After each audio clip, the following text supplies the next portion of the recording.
पुण्यामध्ये पुन्हा एकदा कोयता गँग सक्रिय झालेली आहे। त्यांची दहशत पाहायला मिळते। 8 ते 10 जणांच्या टोळक्याकडून दोघांवर कोयत्याने वार करण्यात आले। पुण्याच्या वडगाव शहरी भागामध्ये ही सगळी घटना घडली। 24 तास उलटून देखील आरोपी अद्याप फरार आहेत।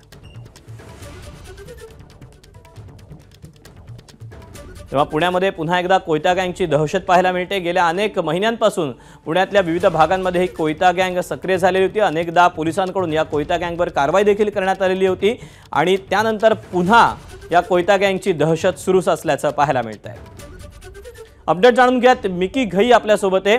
मिकी, पुन्हा एकदा कोयता गँगची दहशत पाहायला मिळते, त्यामुळे स्वाभाविकच पोलिसांच्या कारवाईवर देखील प्रश्नचिन्ह उपस्थित होत आहे। अगदी जर आपण बघितलं तर पुण्यामध्ये सातत्याने कोयता गँग वाहनांचं नुकसान असेल किंवा दहशत माजवण्याचा प्रयत्न असेल।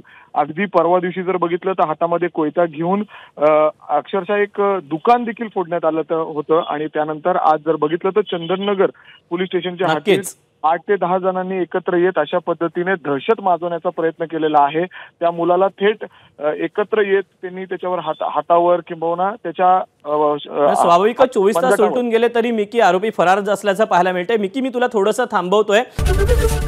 एबीपी माझा, उघडा डोळे बघा नीट।